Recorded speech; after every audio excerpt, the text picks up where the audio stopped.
Welcome to the show. अस्सलाम वालेकुम। Show का फॉर्मेट आपको पता है, इमिग्रेशन विद तारिक। अगर आपका इमिग्रेशन का कोई भी मसला है, आप इस शो में कॉल कर सकते हैं। मैं पूरी कोशिश करूँगा कि मैं आपको ऐसी इन्फॉर्मेशन दूं जो आपके लिए फ़ायदेमंद साबित हो। और इसके अलावा जो मैं आपसे रिक्वेस्ट करता हूं कि सोशल मीडिया पे भी शो को फॉलो कीजिए, बिकॉज़ कभी कभी होता है कि अगर कोई आपका सवाल है और मैं शो के दौरान जवाब ना दे सकूं, तो अक्सर लोग मुझे कहते हैं जी हमने सोशल मीडिया पे आपके बाकी शो देखे थे जो आप यहाँ करते हैं, और उससे हमें आपके हमारे सवाल का जवाब मिल गया। तो वो आपकी अपनी मर्ज़ी कि थोड़ा आपने अपना टाइम उधर भी स्पेंड करना है। But thank you so much जो सोशल मीडिया पे शो देखते हैं और यहाँ भी आके जो लाइव शो को देखते हैं।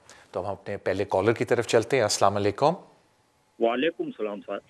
जी अब मेरे दो क्वेश्चन है। जी जी पूछिए। एक तो मेरा ये फैमिली विजिट वीज़ा है, मैं ये 5 साल का, और हर साल मैं 2-3 महीने इधर रहकर जाता हूँ मैं। ठीक है अभी मैंने जाना है वापस, और मई में ख़त्म हो रहा है जी। ये 6 महीने तक रह सकते हैं, मतलब मैक्सिमम 6 महीने होता है। हम 6 महीने तो नहीं रहते। अभी मेरा जो नया वीज़ा बनेगा, बनवाऊंगा मैं मई में, वो काउंट कब से होगा? ये 2 महीने गिनती होगा या वो नया वीज़ा के हिसाब से वो 6 मंथ चालू होगा? ठीक है, और कोई सवाल आपका? और दूसरा क्वेश्चन है जी, एक तो थैंक यू बोलना है आपको, आपने बहुत अच्छा समझाया, और 10 पाउंड हो गए मेरे, 2.5 पाउंड करके। ओके। अपने बेटे का वो अपना IRL के लिए पूछा था लास्ट वीक भी। हमेशा मेरा पहला क्वेश्चन मेरा ही होता है आपसे इधर, और उसका आपने बोला था अपना MP साहब से मिलना है। वो MP साहब से मिले थे, और वो विजिट का उन्होंने टाइम भी दे दिया उन्होंने। ठीक है, बहुत बहुत थैंक यू। जवाब आ जाएगा? आप बिल्कुल बीच में ब्रेक हो गया आपका, लेकिन मेरे ख्याल से यही आपका दूसरा सवाल है कि जवाब कब तक आ जाएगा उसका। जी हाँ, जी हाँ। मैं बता देता हूँ सर। देखें जी, पहले तो मैं रिवर्स ऑर्डर में चलता हूँ कि वो इजी रहेगा कि अगर आप मेरे पुराने शो भी देखें तो अगर आपने होम ऑफिस से कभी भी चेस करना है अपने जवाब के लिए एप्लीकेशन के, तो सबसे जो बेस्ट आपके पास रास्ता है वो MP है।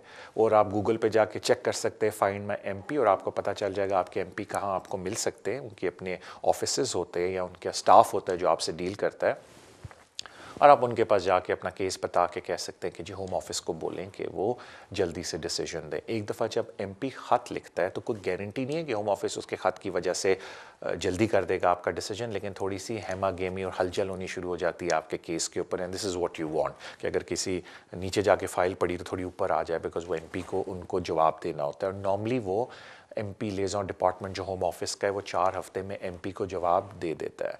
कभी कभी स्टैंडर्ड जवाब देता है कि जी बड़ा कम्प्लेक्स केस है, टाइम लग रहा है, उसमें बिल्कुल घबराने की बात नहीं है, बस 4 हफ्ते बाद दोबारा MP के पास जाएं, बोलें जी दोबारा लिखें। तो जितना MP के थ्रू आप प्रेशर डालेंगे उतना आपके लिए बेहतर है। जहाँ तक आपका पहला सवाल था, देखें सर, जो आपका विज़िट वीज़ा होता है, मेरे ख्याल से आपके पास मल्टीपल एंट्री है।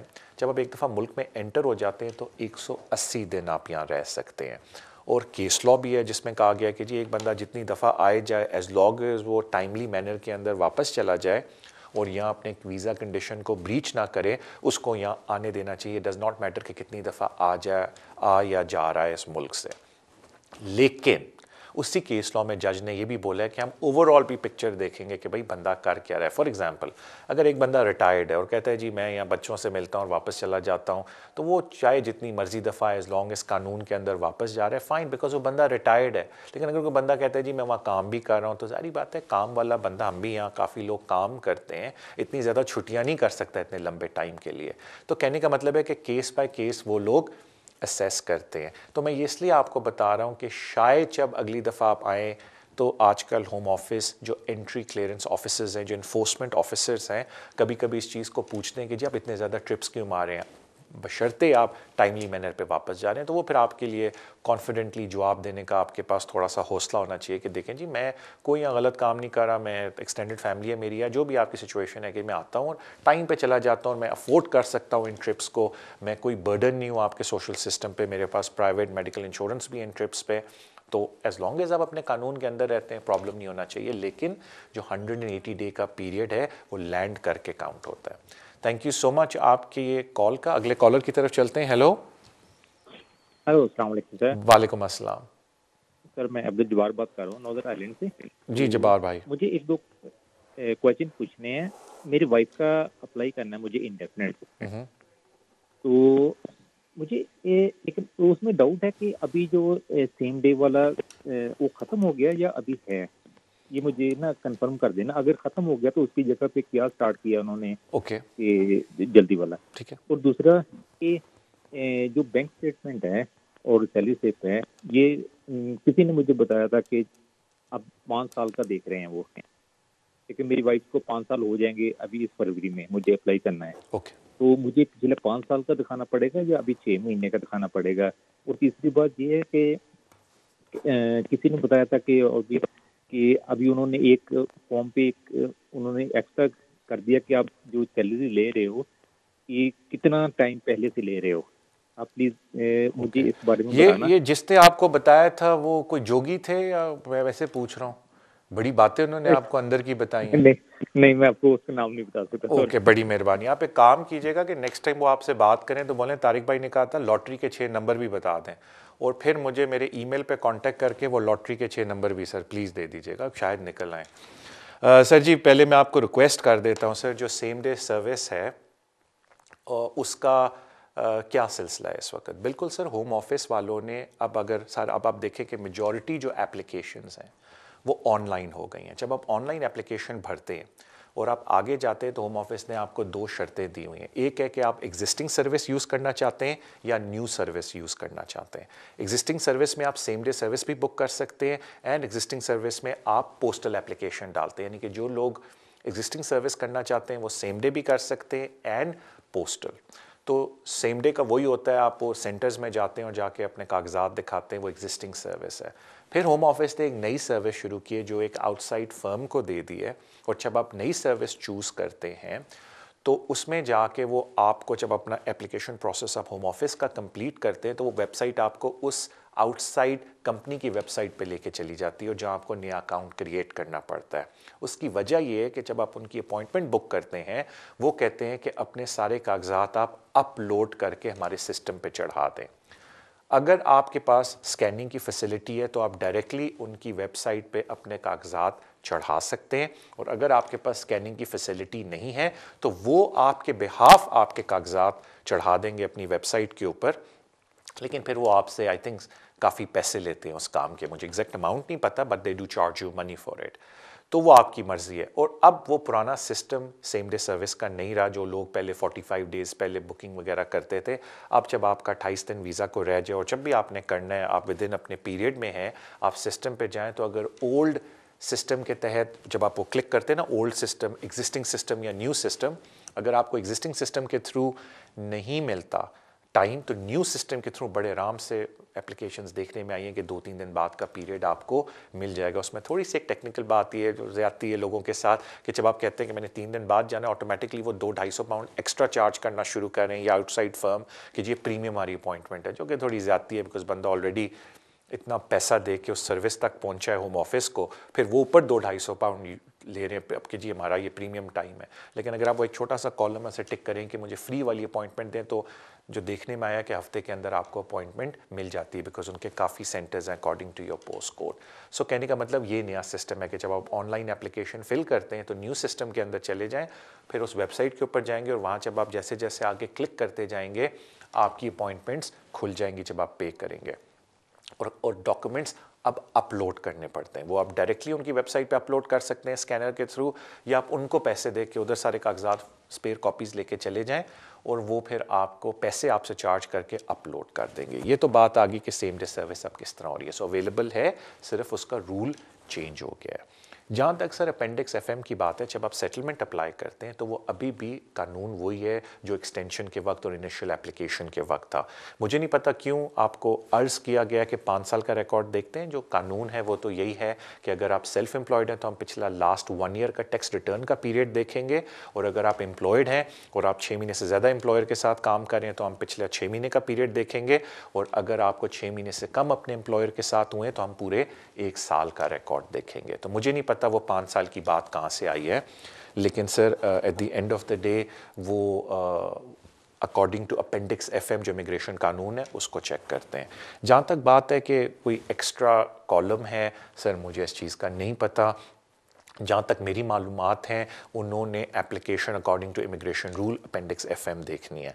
अगर कोई एप्लीकेशन में कोई एक्स्ट्रा कॉलम आ गया तो मुझे नहीं उसका पता, क्योंकि उसमें कोई उसकी इतना डरने वाली बात नहीं है। आपने बस इस बात को यकीन करना है कि आप अपेंडिक्स FM के तहत पूरा उतरते हैं। उसमें कोई ऐसी बात तो मुझे नहीं पता कि जी पूरा इनकम 5 साल की देखनी है, वो लास्ट 12 मंथ की देखते हैं। आपने अप्लाई किया है उससे पहले 12 मंथ की, डिपेंडिंग ऑन 12 मंथ अगर आप सेल्फ एम्प्लॉयड हैं, और 6 मंथ्स अगर आप एम्प्लॉयड हैं विद द सेम एम्प्लॉयर 6 महीने से ज़्यादा, या 12 मंथ्स अगर आप सिमिलर एम्प्लॉयर के साथ 6 महीने से कम एम्प्लॉयड, तो based on that. So thank you so much आपकी कॉल का सर, बड़ी मेहरबानी सर। अगले कॉलर की तरफ चलते हैं। हेलो, अस्सलाम वालेकुम अस्सलाम। जी, मैं अली बात कर रहा हूँ, कैसे हैं आप? ठीक है अली, वालेकुम अस्सलाम। मैं बिल्कुल, वली बोला या अली बोला? अली अली अली, वालेकुम अस्सलाम, बिल्कुल ठीक हो यार, थैंक यू फॉर आस्किंग। भाईजान आपसे काफी हेल्प लिया है मैंने, तो माशाल्लाह मेरा सारा काम ठीक हो गया। अब तो मेरा सोलिसिटर भी आपकी वजह से मुझे कहता तू तो अद्धा वकील आप ही हो गया। सर बड़ी मेहरबानी, थैंक यू सर आपके। भाईजान मेरा क्वेश्चन ये है कि मेरी ना अपील अलाउ हुई थी टॉइक पे, मैं स्टूडेंट टियर 4 पे, तो होम ऑफिस ने अपर ट्राइब्यूनल चला गया और हियरिंग से पहले होम ऑफिस ने मुझे कहा अगर तो आप हियरिंग इसकी दोबारा करवा लेते हैं तो हम आपको ऑफर देते हैं कि आपका सारा स्टे लीगल मानेंगे हम, और आपको वर्क ऑफ राइट भी है, और आप आर्टिकल 8 ह्यूमन राइट्स की ग्राउंड भी बीच में शामिल कर सकते हैं। ठीक है, मैंने कहा ठीक है, मैंने हियरिंग के लिए हामी भर ली। तो फिर मेरे सोलिसिटर ने एप्लीकेशन दी उनको कि कहा कि मुझे यहाँ पे रहने दिया जाए, और पूरा उनको रीजन भी बताया कि क्यों रहने दिया जाए। होम ऑफिस ने वो मेरी रिजेक्ट कर दी। अब मेरी हियरिंग हुई थी, वो मेरी टॉइक की भी थी और ह्यूमन राइट्स की भी थी। अब मेरी दोनों अपीलें अलाउ हो गई हैं। मैं आपसे पूछना चाहता हूँ मुझे वीजा कौन सा मिलेगा? और आपकी जो दूसरी वाली हियरिंग थी ह्यूमन राइट पे, वो बच्चे की बेस पे थी? 7 साल हो गए बच्चे को? ना ना ना ना, वो मेरे वैसे 2 बच्चे यहीं पैदा हुए हैं और वाइफ भी है, लेकिन वो family and private life human right article 8 पे अलाउ हुई है। ओके, और आपने जो ओरिजिनल अपनी एप्लीकेशन डाली थी वो आपको 10 साल लीगल हुए इन सेटलमेंट डाली थी टोइक के लिए, या नॉर्मल एप्लीकेशन थी? वो नॉर्मल स्टूडेंट एक्सटेंशन थी। और मैं एक बीच में ऐड कर दूं, मेरा केस 8 साल से होम ऑफिस से मैं लड़ रहा हूँ। ठीक है, बड़ी मेहरबानी आपकी। देखें यार, जो नॉर्मली एप्लीकेशंस आपकी कोर्ट में होती हैं ना, वो सारी ह्यूमन राइट के ऊपर होती हैं। तो मुझे तो आपके केस की पूरी हिस्ट्री नहीं पता, but I am very glad कि टोइक के मैटर पे आप अपने आप को क्लियर कर चुके हो और आप पे डिसेप्शन अब नहीं लग रहा टोइक का। तो नॉर्मली जब आपकी अपील लाई होती है ह्यूमन राइट के ऊपर, सब्जेक्ट टू, मुझे नहीं पता अगर आपके लॉयर ने, लीगल रिप्रेजेंटेटिव ने कोई और चीज़ बीच में डाली है, तो नॉर्मली आपको 2.5 साल का वीज़ा मिलता है।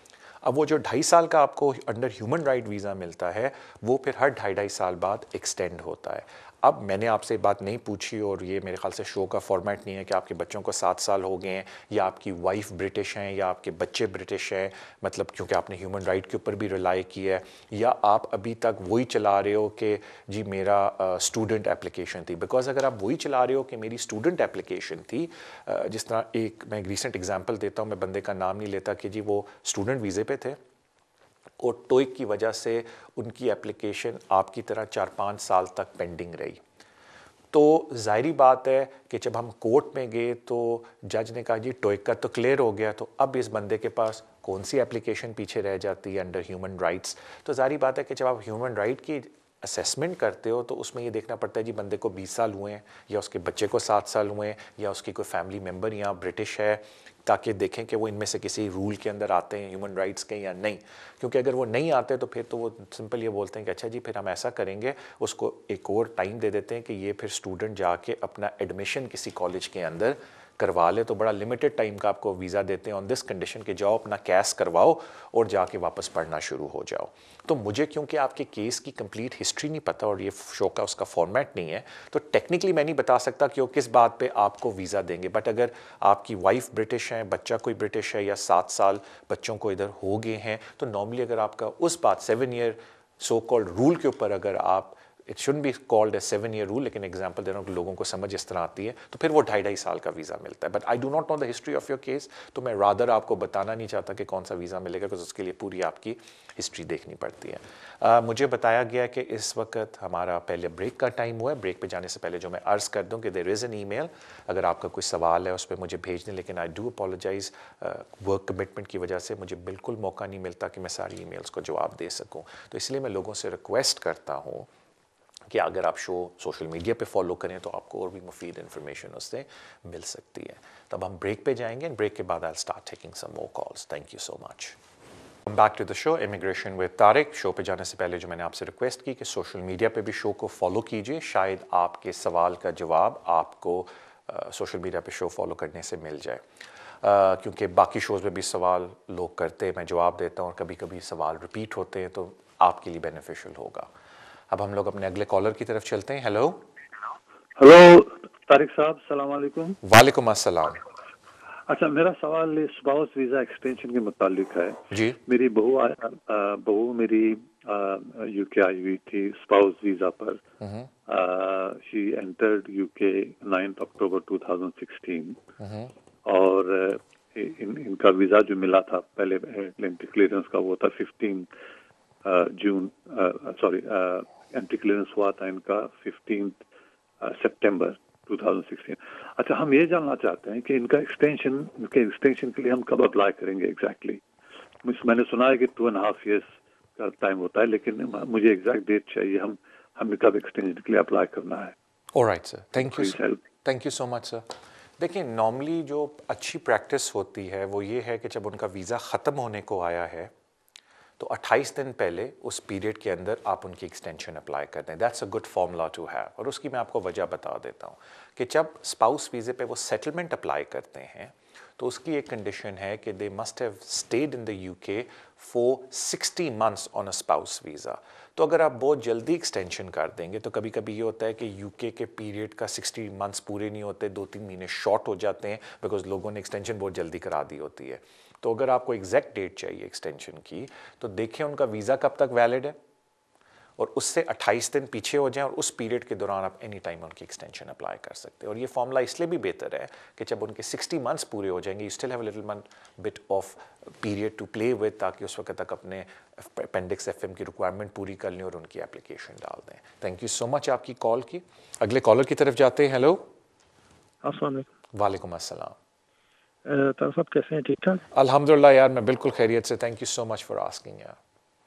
सर, मैंने क्वेश्चन करना है कि अगर कोई यूके से बंदा ओवरस्टे हो के किसी यूरोपियन कंट्री में अपनी ब्रिटिश वाइफ के साथ इलीगली गया हो, वहाँ से रेजिडेंस परमिट लेके वापस एंटर हो, चाहे वो बाई एयर आए या पोर्ट से, तो कोई हर्डल है? अगर फॉर एग्जांपल वो वापस यूके में आ जाते हैं तो वहाँ जो चेंज करवाया जाता है वो 5 year का जो यूरोपियन कंट्री इशू करके देती है यूके में कन्वर्ट करने, उसमें भी कोई प्रॉब्लम है आजकल या मिल जाता है? ज़रा इसके बारे में थोड़ा बता देंगे प्लीज़। ओके, बड़ी मेहरबानी।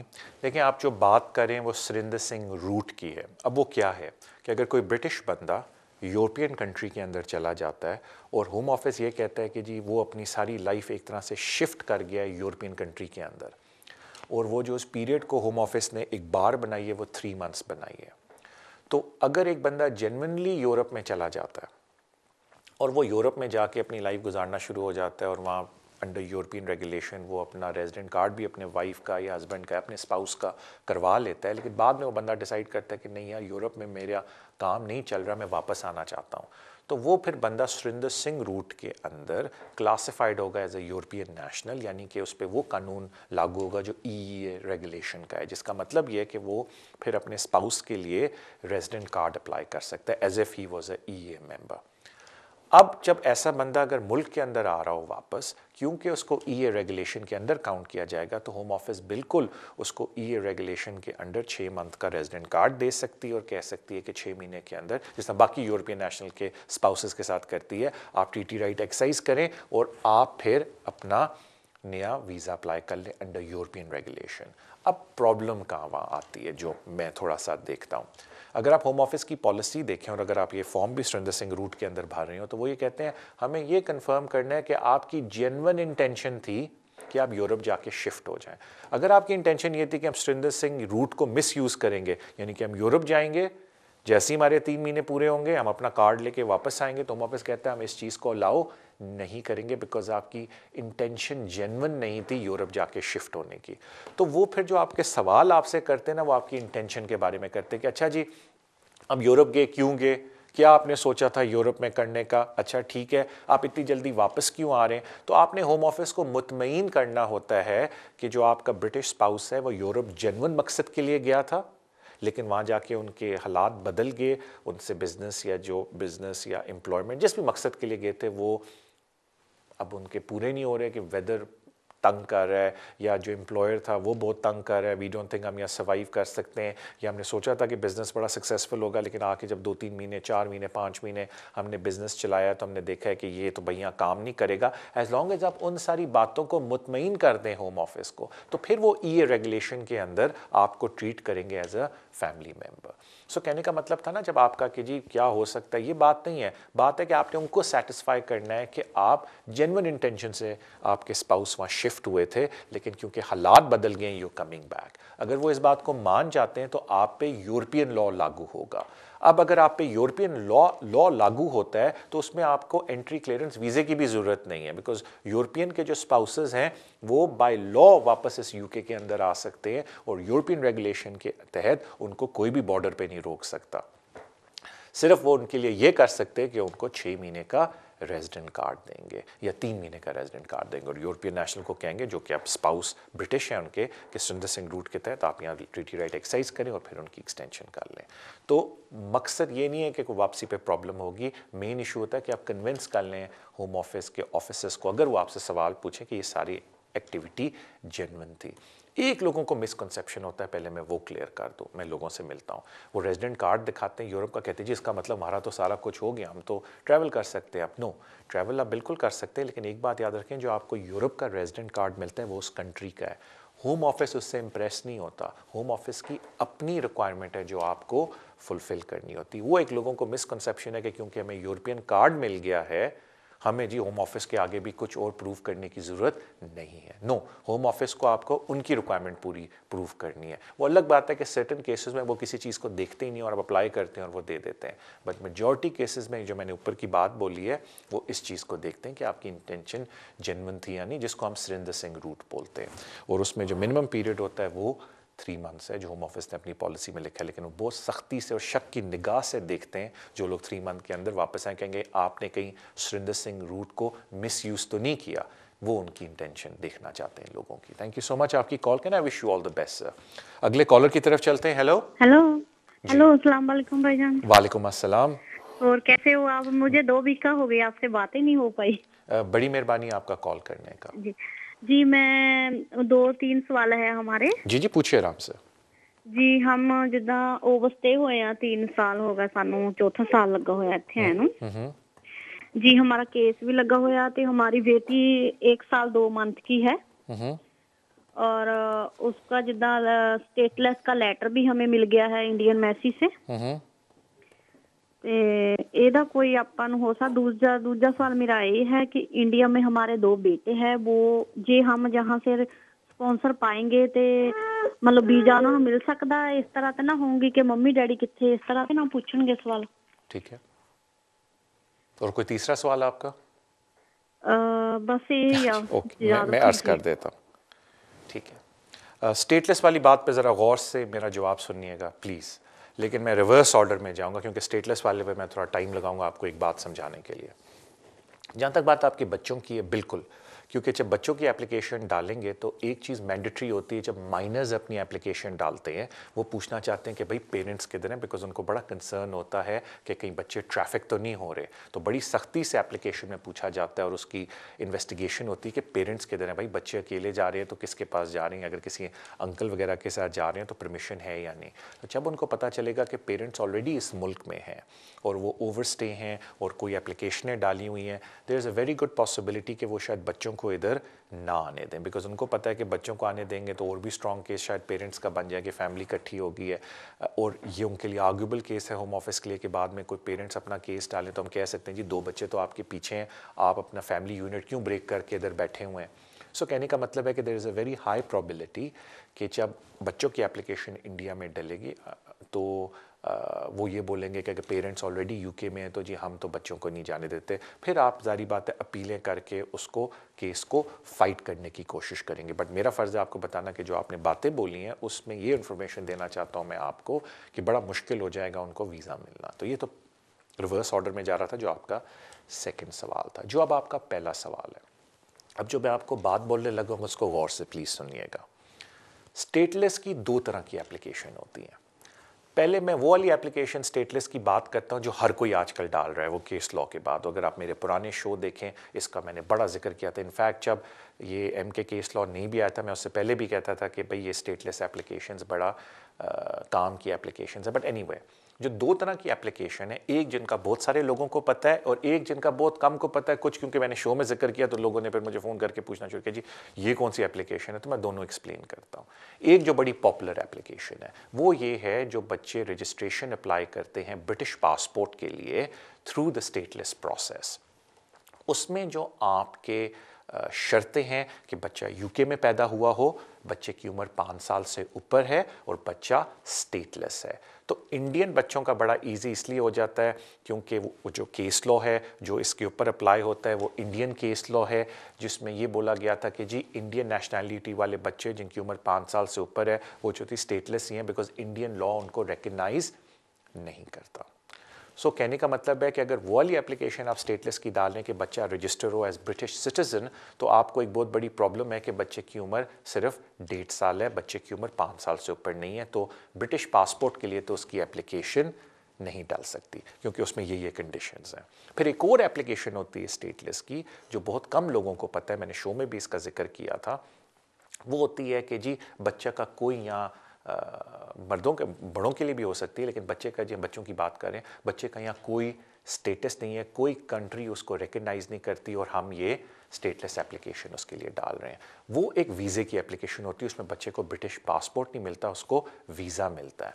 उसमें जो कंडीशन ये होम ऑफिस कहता है कि पहले तो आप ये प्रूव करें कि जी बच्चा स्टेटलेस है और फिर ये प्रूव करें कि आपने एवरी रीजनेबल एफर्ट की है ये प्रूव करने के लिए कि जो उनका कंट्री ऑफ बच्चे की नेशनैलिटी है पेरेंट्स की, वो इसको रजिस्टर नहीं कर रहे। तो ये भी एक स्टेटलेस की एप्लीकेशन है। तो इसमें अक्सर लोग ये करते हैं जो आप कर रही हैं, मैं पहले से आपको मेंटली तैयार कर रहा हूँ, आई होप आपके साथ ये ना हो, लेकिन मैं आपको मेंटली तैयार कर रहा हूँ कि लोग, क्योंकि इंडियन हाई कमीशन ने बड़ा आसान सिस्टम बनाया है कि आप मिसलेनियस सर्विस पे जाके पैसे पे करें, हम आपको लेटर दे देंगे कि बच्चा स्टेटलेस है बिकॉज हमारे रजिस्टर्ड नहीं है सिस्टम के लिए। वो लेटर पहली वाली एप्लीकेशन के लिए तो बहुत अच्छा है जिसमें आप रजिस्टर करते हैं बच्चे को as British citizen under the nationality act, लेकिन ये जो सेकंड वाली एप्लीकेशन है जो वीज़े वाली बच्चे की, उधर होम ऑफिस मुड़ के कहता है कि जी ये तो इंडियन हाई कमीशन ने आपको इसलिए लिख के दिया क्योंकि आप एज पेरेंट्स ने बच्चों को ले जाके रजिस्टर नहीं किया। और अगर आप इमिग्रेशन कानून देखें जो आपने अप्लाई किया उसमें यह कहा गया है कि हमें सेटिस्फाई होना है, यानी कि सेक्रेटरी ऑफ स्टेट को, कि आपने एवरी रीजनेबल एफर्ट कर ली थी बच्चे को रजिस्टर करने के लिए और वो कंट्री वाले रजिस्टर नहीं कर रहे, कंट्री ऑफ ओरिजिन आपकी वो। तो वो फिर मुड़ के कहते हैं कि जी इंडियन हाई कमीशन ने इसलिए बच्चे को रजिस्टर नहीं किया क्योंकि आप एज पेरेंट्स बच्चे को लेके नहीं गए उधर रजिस्टर करने के लिए, तो इसलिए उन्होंने ये आपको लेटर दिया। तो उस पर भी थोड़े से आर्ग्यूबल ग्राउंड है जो आप फिर चेस कर सकते। तो कहने का मतलब है कि ये दोनों में फ़र्क था। तो मुझे शक पड़ता है और मुझे बड़ा यकीन है कि आपने पहली वाली स्टेटलेस की एप्लीकेशन की है जिसमें बच्चे को वीज़ा मिलता है, कुछ बच्चे की उम्र 5 साल नहीं है, तो ब्रिटिश रजिस्ट्रेशन की एप्लीकेशन तो आपने नहीं की होगी। उसमें फिर ये आपको प्रॉब्लम आएगा कि वो आगे से मुड़ के बोलेंगे कि जी ये तो इसलिए आपको स्टेटलेस का ये पेपर मिल गया बिकॉज आपने खुद बच्चे को जाके रजिस्टर नहीं किया। अभी बच्चे को ले जाए रजिस्टर करें, वो बच्चे को इंडियन बना लेंगे। तो उसको किस तरीके से फ़ाइट करना है वो आप अपने लीगल रिप्रेजेंटेटिव से बात करें और उसके ऊपर फिर ध्यान दें। लेकिन सिर्फ बताने का मतलब है कि वो इतनी स्ट्रेट फॉरवर्ड एप्लीकेशन नहीं है जितनी पहली वाली होती है, उसमें थोड़ा सा आपको फाइट करना पड़ेगा। So I wish you all the best and good luck to you. अगले कॉलर की तरफ चलते हैं। हेलो हेलो हेलो, मैं पहले बता दूं मेरे भाई, मुझे कान में बोला गया है कि आंसर आपने ब्रेक के बाद देना है, तो I listen to your question, फिर ब्रेक के बाद मैं आपको आंसर दूंगा सर। ओके तारिक भाई, एक मेरे 3 सवाल है। पूछिए सर। एक पहला सवाल ये है कि जैसे मेरे को किसी ने स्पॉन्सर किया है, मेरे पास अभी टियर 2 स्पॉन्सर वीजा है। अभी कंपनी जो मेरे को स्पॉन्सर की है वो बोल रही है कि उसका जो स्पॉन्सरशिप जो स्पॉन्सरशिप है वो चली गई है, होम ऑफिस ने कैंसिल की है, तो अभी मैं काम कर सकता हूँ? अगर नहीं काम कर सकता तो मेरे एक दूसरा सवाल ये है कि मेरे को कोई एजेंसी से मैं गया एजेंसी में, तो एजेंसी वाले ने ऐसा बोला कि आप काम कर सकते हो और वो मेरे को पे राइज देता है विथ पे स्लिप। अगर मैं ये काम कर सकता हूँ कि नहीं कर सकता हूँ? Okay. और तीसरा सवाल ये है कि आगे की प्रोसीजर मेरे को क्या करनी चाहिए कि जिससे मैं आगे मेरा वीजा कुछ कर सकता हूँ या काम कर सकता हूँ कि या नहीं कर सकता हूँ? ऑलराइट सर, मैं आपको अर्ज़ कर देता हूँ, लेकिन प्लीज़ आप माइंड ना कीजिए, मैं आप ब्रेक लूँगा और ब्रेक के बाद मैं पहले आपका जवाब दूंगा and then I take some more calls. Again break पे जाने से पहले there would be an email at the bottom of the screen, लेकिन मैं बहुत माफ़ी चाहता हूँ अगर मैं आपके सवाल का जवाब ना दे सका बिकॉज ऑफ अदर कमिटमेंट्स, लेकिन आप बिल्कुल ट्राई कर लें उस पर अपना सवाल भेजने का, but do follow the show on social media, तो उसमें there is a good possibility कि आपको आपके सवाल का जवाब मिल जाए।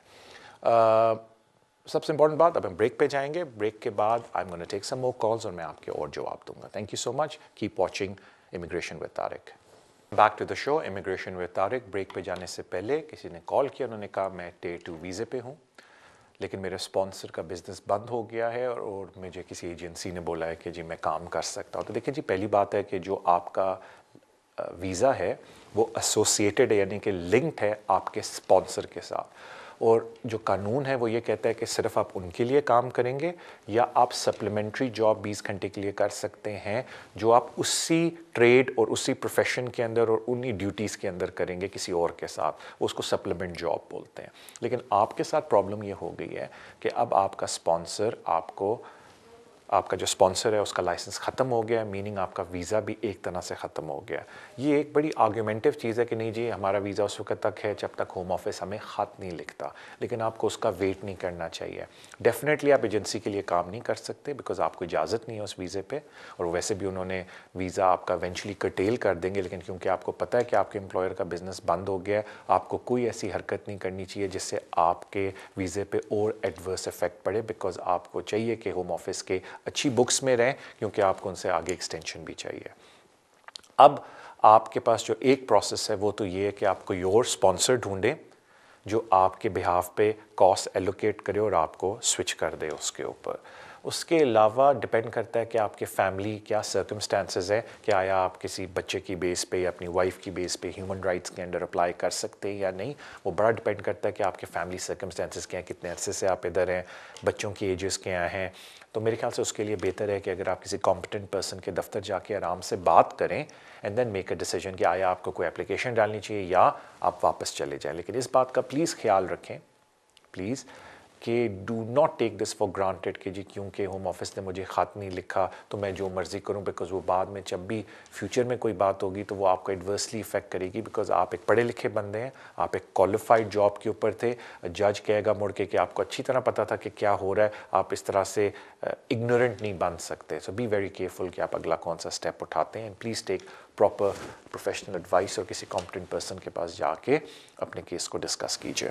थैंक यू सो मच आपकी कॉल का। अगले कॉलर की तरफ चलते हैं। अस्सलाम वालेकुम। अस्सलाम वालेकुम। वालेकुम अस्सलाम। तारिक भाई, एक थोड़ा सा लेंथी क्वेश्चन है, डोंट माइंड अगर मैं आपसे पूछ सकता हूँ? नो प्रॉब्लम, पीछे म्यूजिक लगा ले और पूछ ले। हाँ नहीं, मैं म्यूट कर देता हूँ। मेरा क्वेश्चन ये है सर कि मैंने यू एक्सटेंडेड फैमिली मेंबर का केस अप्लाई किया था लास्ट ईयर शादी रजिस्टर करने के बाद, और उन्होंने रिफ्यूज कर दिया था। एक्सटेंडेड फैमिली या फैमिली मेंबर? Family member. अच्छा, मैंने समझा आपने कहा extended family member. Okay, family member. तो उन्होंने मुझे राइट ऑफ वर्क दिया, फिर उन्होंने एप्लीकेशन जो है वो रिफ्यूज कर दी। ठीक है। उसके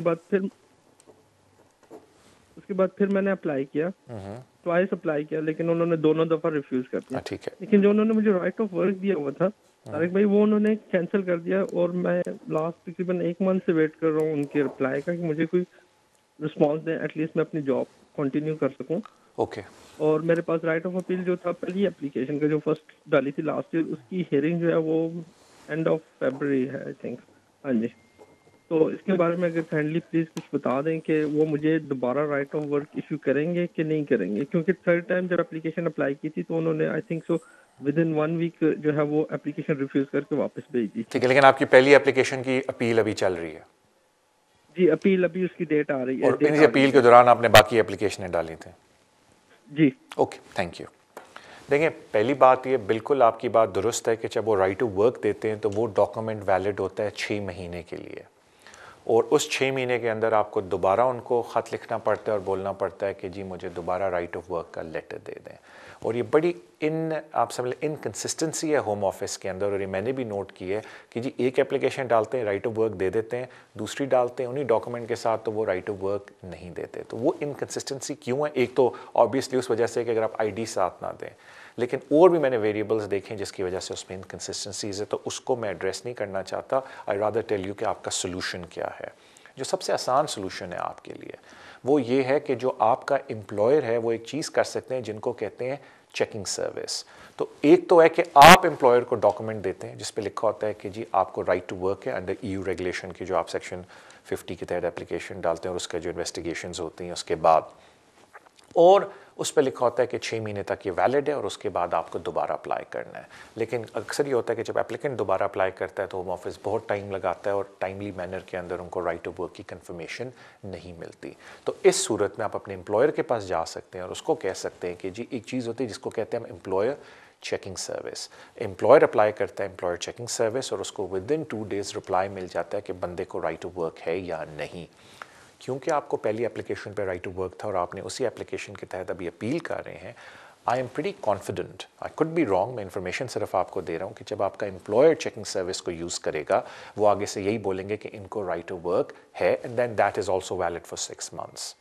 अगर किसी वजह से वो उस पर बोलते हैं कि इनको राइट टू वर्क नहीं है तो उस पर उन्होंने नीचे से कॉन्टैक्ट डिटेल्स दी होती हैं कि अगर आप समझते हो कि उन्होंने गलत असेसमेंट की है तो आप उनको फिर वापस अपने एम्प्लॉयर के बिहाफ पे लिख सकते हो। लेकिन ये एक्टिविटी सिर्फ कौन कर सकता है? एम्प्लॉयर। तो अगर वो आपको जवाब नहीं दे रहा, आप अपने एम्प्लॉयर के पास जाएं, उनको बोलो कि चेकिंग सर्विस करें और फिर उस तरीके से जल्दी जवाब मिल जाएगा। ना विश यू द बेस्ट और आई होप कि वो उसमें आपको वेरीफाई कर दें कि आप काम कर सकते हो, बिकॉज अगर वो नो बोलते हैं जो कि गलत बोलेंगे फिर आपको उसको उनको फर्दर लेटर्स लिखने पड़ेंगे उस डिपार्टमेंट को चेकिंग के, नहीं जी मेरी ओरिजिनल अपील चल रही है और उसकी बेसिस पे मुझे हर 6 महीने बाद नया लेटर इशू होना चाहिए ना। Wish you all the best इसके अंदर। Thank you. अगले कॉलर की तरफ चलते हैं। हेलो हेलो तारिक सर, मेरे ना आपसे 2 क्वेश्चन हैं। जी जी पूछिए। मेरा पहला क्वेश्चन ये है कि हम यूके में मैं मेरे हस्बैंड हम यूके में एज ए स्टूडेंट वीजा आए थे यूनिवर्सिटी में। तो मैंने अपनी डिग्री यहाँ फिनिश की, उसके बाद में मुझे 2 साल का PSW मिला और उसके बाद में मैंने Tier 2 अप्लाई किया और Tier 2 मेरा कर्टल हुआ तो उन्होंने मुझे 3 मंथ दिए थे इन बिटवीन कोई भी केस अप्लाई करने के लिए। तो मैंने असाइलम अप्लाई किया था तो मेरा असाइलम रिफ्यूज़ किया, तो उसमें मैंने फर्दर सबमिशन डाला तो उन्होंने प्राइवेट और फैमिली लाइफ में मुझे वीज़ा दिया। लेकिन उस बेस पे जो मेरा अब 2020 तक है, तो 2010 में मैं आई थी, तो मुझे ये पूछना था कि मैं अब वीज़ा एक्सटेंशन के लिए आगे डालूंगी या मैं इंडेफिनेट अप्लाई कर सकती हूँ या नहीं। और दूसरा मेरा क्वेश्चन ये है कि अभी जैसे मेरे पास प्राइवेट और फैमिली लाइफ पे वीज़ा है लेकिन मैंने इंडिया के लिए असाइलम अप्लाई किया था, तो मुझे जैसे सभी लोग ये कहते हैं कि हम इंडिया नहीं जा सकते क्योंकि अगर हम इंडिया से वापस आएंगे तो वो क्वेश्चंस पूछ सकते हैं या फिर मेरा फर्दर वीज़ा नहीं बढ़ा सकते, ऐसी प्रॉब्लम्स आएंगी। तो प्लीज़ मेरे क्वेश्चंस का जवाब। आपके बच्चा 7 साल से इस मुल्क में था, उस बात पे आपको वीज़ा मिला? मेरी बेटी मेरे साथ नहीं आई थी लेकिन मेरे पेपर पे जो मेरे सॉलिसिटर ने लिखा था आई थिंक उसमें थोड़ी गलतफहमी की वजह से कि उसमें शो होता है कि मेरी बेटी मेरे साथ में आई थी, बट मैं उसे 1 साल बाद लेके आई थी। Okay. और अभी मेरा एक बेटा है 6.5 साल का, वो भी वो यूके में पैदा हुआ था। मेरे ख्याल से आपको वीज़ा 7 ईयर की बेस पे मिला। एनीवे मैं आपको अर्ज कर देता हूँ। देखें काफ़ी लोग, थैंक यू सो मच आपकी कॉल का, अब रख लें, मैं आपको 2-3 सेकंड देता हूँ क्योंकि आई नो टीवी पे थोड़ी आवाज़ डिले से आती है ताकि आप फिर मेरी बात सुन लें। तो पहले मैं आपको उस सवाल का जवाब देता हूँ जो बड़े लोगों मुझसे पूछते हैं और उनको बड़ा इशू होता है, बिकॉज बहुत लोगों ने असाइलम क्लेम किया होता है लेकिन इस सारे टाइम के अंदर उनके बच्चों को यहाँ 7 साल हो चुके होते हैं। तो मैं ही नहीं पूछूंगा आपके बच्चे को 7 साल हुए नहीं, क्योंकि I don't want to get into those complications. मैं सिर्फ ये बोल रहा हूँ कि बहुत सारे लोगों के साथ एक सिचुएशन होती है कि उन्होंने असाइलम क्लेम किया होता है कि मेरी जान को ख़तरा है, हमारी जान को हम इंडिया, बांग्लादेश, पाकिस्तान जो भी कंट्री से आप आए वापस नहीं जा सकते, लेकिन असाइलम एप्लीकेशन उनकी रिफ्यूज़ हो जाती है। लेकिन इस सारे प्रोसेस के अंदर या वो कोई और एप्लीकेशन नहीं डालते, बट इस सारे टाइम के अंदर उनके बच्चों को 7 साल हो जाते हैं और वो जो इमिग्रेशन रूल 276 ADE है उसके तहत उनको 7 ईयर के ऊपर वीज़ा मिलता है।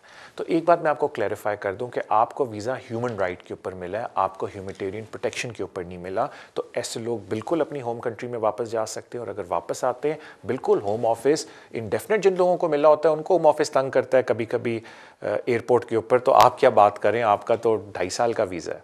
सो कहने का मतलब है बिल्कुल होम ऑफिस सवाल पूछ सकता है और बड़े इत्मीनान के साथ आप होम ऑफिस को बोल सकते हैं कि जी हमें 7 ईयर के ऊपर वीज़ा मिला है, अपने बच्चों के ऊपर वीज़ा मिला है, प्रोटेक्शन के ऊपर नहीं मिला, तो वो एक अलग एलिमेंट है। So in other words, in short simpler words, बिल्कुल जा सकते हैं, और जो वीज़ा मिला है वो बच्चों की बेस पे मिला। और अभी तक जो होम ऑफिस की अपनी पॉलिसी है कि अगर हम बच्चों की बेस पे आपको वीज़ा देते हैं तो हर 2.5 साल बाद हम आपको वीज़ा देंगे और 10 ईयर बाद हम आपको सेटलमेंट देंगे। जहाँ तक आपका सवाल ये आता है कि क्या मैं यहाँ लॉफुली मेरे 10 ईयर्स पूरे हो गए हैं, तो जिस तरीके से आपने मुझे अपनी हिस्ट्री बताई है, द आंसर इज़ नो। जो मेरा रिएक्शन है उसकी वजह ये है कि जो 10 साल का रूल है उसमें पहली कंडीशन है कि आपका लॉफुल रेजिडेंस हो, और सेकंड कंडीशन है कि कंटिन्यूस रेजिडेंस हो। तो जो लॉफुल रेजिडेंस के अंदर क्योंकि आपको असाइलम क्लेम किया, रिफ्यूज़ हुआ, आपकी सारी अपील राइट एग्जॉस्ट हो गई, फिर आपने फ्रेश क्लेम किया, तो फ्रेश क्लेम एज सच किसी उस कैटेगरी के अंदर नहीं आता। तो home office can turn around and से कि जी इस सारे पीरियड को हम लॉफुल कंसिडर नहीं करते बिकॉज आप सेक्शन 3C या D के तहत इसमें कवर्ड नहीं थी, एक्सटेंट लीव हम नहीं कहलाते, तो बड़ा ग्रे एरिया है ये। तो अब क्योंकि सेटलमेंट की फ़ीस इतनी महंगी होती है, आई वुडंट रिकमेंड कि आप उसको रिस्क लें, बट वन थिंग मैं हर एक recommend, sorry I am using the word information, ये है कि बेहतर है आप रिस्क ना लें, but it's up to you कि आप बेहतर है कहीं जाके पहले अपने केस को कॉम्पिटेंटली डिस्कस कर लें। और डिस्कस करने से पहले आप एक और काम कर सकते हैं कि आप अपनी SAR जिसको हम कहते हैं सब्जेक्ट एक्सेस रिक्वेस्ट, वो होम ऑफिस से रिक्वेस्ट करें जो फ्री ऑफ चार्ज आपको मिलती है, और उस पर देखें कि होम ऑफिस ने आपके क्या कमेंट्स दिए। But I will be very surprised अगर वो ये बोलें कि ये सारा पीरियड आपका लॉफुल है, बिकॉज आपका कटेल हो गया था वीज़ा, आपने कंट्री नहीं छोड़ी, असाइलम किया, वो उन्होंने क्रेडिबिलिटी के ऊपर आपको रिफ्यूज़ किया, फिर एवेंचुअली जाके आपने फ्रेश क्लेम करके बच्चे की बेस पे लिया। I will be very very doubtful कि वो इसको कंटिन्यूस पीरियड कंसिडर करेंगे। But do check your SAR और then make a affirmative decision. Thank you so much आपकी कॉल का। अगले कॉल की तरफ चलते हैं। हेलो, अस्सलाम वालेकुम। वालेकुम अस्सलाम। जी, मेरे आपसे 2 क्वेश्चन थे। एक तो मैंने असाइलम क्लेम किया था 7 साल पहले, तो उसके बाद रिफ्यूज़ल के बाद अभी कुछ टाइम पहले उन्होंने वो सेक्शन 120 के ऊपर प्राइवेट लाइफ के ऊपर मुझे 5 महीने पहले limited leave to remain grant की थी। ठीक है। तो फैमिली को मेरे बच्चों वाइफ वगैरह को तो 5 महीने पहले वो की थी। तो मेरा सवाल ये था कि अभी जैसे कि पाकिस्तान के लिए अगर हम ट्रैवल करते हैं उसके ऊपर, तो मुझे एक तो किस उसकी ज़रूरत होगी? मैं BRP कार्ड के ऊपर ट्रैवल कर सकता हूँ अपने पाकिस्तानी पासपोर्ट के साथ, या मुझे कोई स्टिकर कराना होगा होम ऑफिस से, वीज़ा अपने पासपोर्ट पे चाहिए होगा? एक तो मेरा सवाल था ये। तो एक मेरा ये सवाल था कि लिमिटेड लीव टू रिमेन और डिस्क्रिशनरी लीव में क्या डिफरेंस है? और तीसरा सवाल ये था सर कि इसके अंदर कोई आने जाने में कोई इश्यू तो नहीं होता, क्योंकि 7 साल पहले वो किया था असाइलम क्लेम, इवन के जो उन्होंने ग्रांट किया वो 7 साल होने से कुछ महीने पहले ही किया, लेकिन सेक्शन 120 के ऊपर क्योंकि उन्होंने वो प्राइवेट लाइफ के मांगी थी सारी चीजें, तो वो मैं आपको अभी मेरे भाई बता देता हूँ। मुझे बोला गया है कि हमारा शो भी इख्तिताम पे आया, तो मैं थोड़ा क्विक जवाब दूंगा, हालांकि मेरी आदत है कि थोड़ा डिटेल में देता हूँ, तो माय अपॉलॉजीज़। ओके, अभी है थोड़ा टाइम। पहली बात सर, जो आपने मुझसे पूछा कि जी हमें जो डिस्क्रेशनरी लीव और उसके अंदर क्या फ़र्क होता है, जो इम्पॉर्टेंट चीज़ है। देखें जी, 2012 तक लोगों को डिस्क्रेशनरी लीव मिलती थी। वो ये थी कि ह्यूमन राइट के ऊपर हम डिस्क्रेशनरी लीव दे रहे हैं, तो 3 साल का पहले वीज़ा मिलता था, फिर 3 साल का मिलता था, और 6 साल बाद लोग सेटलमेंट अप्लाई कर सकते थे। 2012 जुलाई में कवानीन में चेंजेस आई, उन्होंने ह्यूमन राइट के कानून इंट्रोड्यूस किए, डिस्क्रिशनरी लीव को ख़त्म कर दिया, और उन्होंने कहा कि आइंदा से हम लोगों को 2.5 साल के वीज़े देंगे, और 10 ईयर्स बाद लॉफुल रेजिडेंस के बाद वो लोग अप्लाई कर सकते हैं नेशनैलिटी। सो बेसिकली अब कोई भी डिस्क्रिशनरी लीव के ऊपर नहीं है, सारे फैमिली एंड प्राइवेट लाइफ वीज़े के ऊपर हैं जो 2.5 साल के मिलते हैं और 10 ईयर्स बाद सेटलमेंट मिलती है। यू वुडंट फाइंड एनीबडी जिसको 2012 के बाद भी डिस्क्रिशनरी लीव मिली हो। वो सारे वो थे जिनको पहले मिली हुई थी, जिनके 6 साल पूरे हुए, उन्होंने बाद में सेटलमेंट ले ली। जहाँ तक बात है पाकिस्तान जाने की, बिल्कुल आप पाकिस्तान जा सकते हैं, क्योंकि मैंने आपसे पहले भी एक कॉलर को बोला कि आपको ह्यूमैनिटेरियन प्रोटेक्शन उन्होंने नहीं दी, आपको 7 ईयर लॉ के ऊपर वीज़ा दिया है, तो उसमें कोई ममानत नहीं है कि आप पाकिस्तान क्यों नहीं जा सकते। हाँ, अगर आपको रेफ्यूजी स्टेटस मिला होता तो फिर आपको प्रॉब्लम थी पाकिस्तान जाने की। और जहाँ तक वीज़े की बात है, आप पाकिस्तान ट्रैवल करते हैं अपने पाकिस्तानी पासपोर्ट पर, आपको पाकिस्तान के लिए वीज़े की ज़रूरत नहीं है, और वापस UK आने के लिए आप अपना बायोमेट्रिक कार्ड यूज़ करते हैं, बिकॉज अब वीज़ाज़ स्टैम्प नहीं होते, अब बायोमेट्रिक कार्ड के ऊपर मिलते हैं, तो वो आपका वीज़ा एक तरह से वो बायोमेट्रिक कार्ड है, उसका ख्याल रखिएगा। थैंक यू सो मच आज शो पे सारों का आने का। मैंने कोशिश की कि मैं जितनी ज़्यादा कॉल्स ले सकूं मैंने ली। अगेन जो मैं आपसे अर्ज़ करता हूं कि सोशल मीडिया पे शो को सपोर्ट करें, फॉलो करें, and I am really grateful for that. Email इस वक्त स्क्रीन पे आ रही होगी। एंड जाने से पहले जो मैं आपको हमेशा बोलता हूँ, यहाँ मेडिकल फ्री है। प्लीज़ अगर आपने अपना वेलमैन चेक नहीं कराया, अपनी शुगर, अपना ब्लड प्रेशर और बाकी चीज़ें चेक नहीं कराई, तो प्लीज़ मेहरबानी करें अपने GP को कांटेक्ट करें और ये चीज़ें करवा लें। सेहत इंपॉर्टेंट है सारों के लिए, और खुश रहा करें। प्रॉब्लम ज़िंदगी में हमेशा रहेंगी, चाहे इमिग्रेशन की हैं चाहे किसी और की हैं, बट प्लीज़ अपना वेलमैन ज़रूर चेक करवाएं। ये मैं सारों से रिक्वेस्ट करता हूँ एवरी वीक। मेरी तरफ से अल्लाह हाफ़िज़। वीनस TV में जो पीछे बैठ के सारे काम करें उनकी तरफ से अल्लाह हाफ़िज़, और आपसे अब मुलाकात होगी अगले वीक। खुदा हाफ़िज़।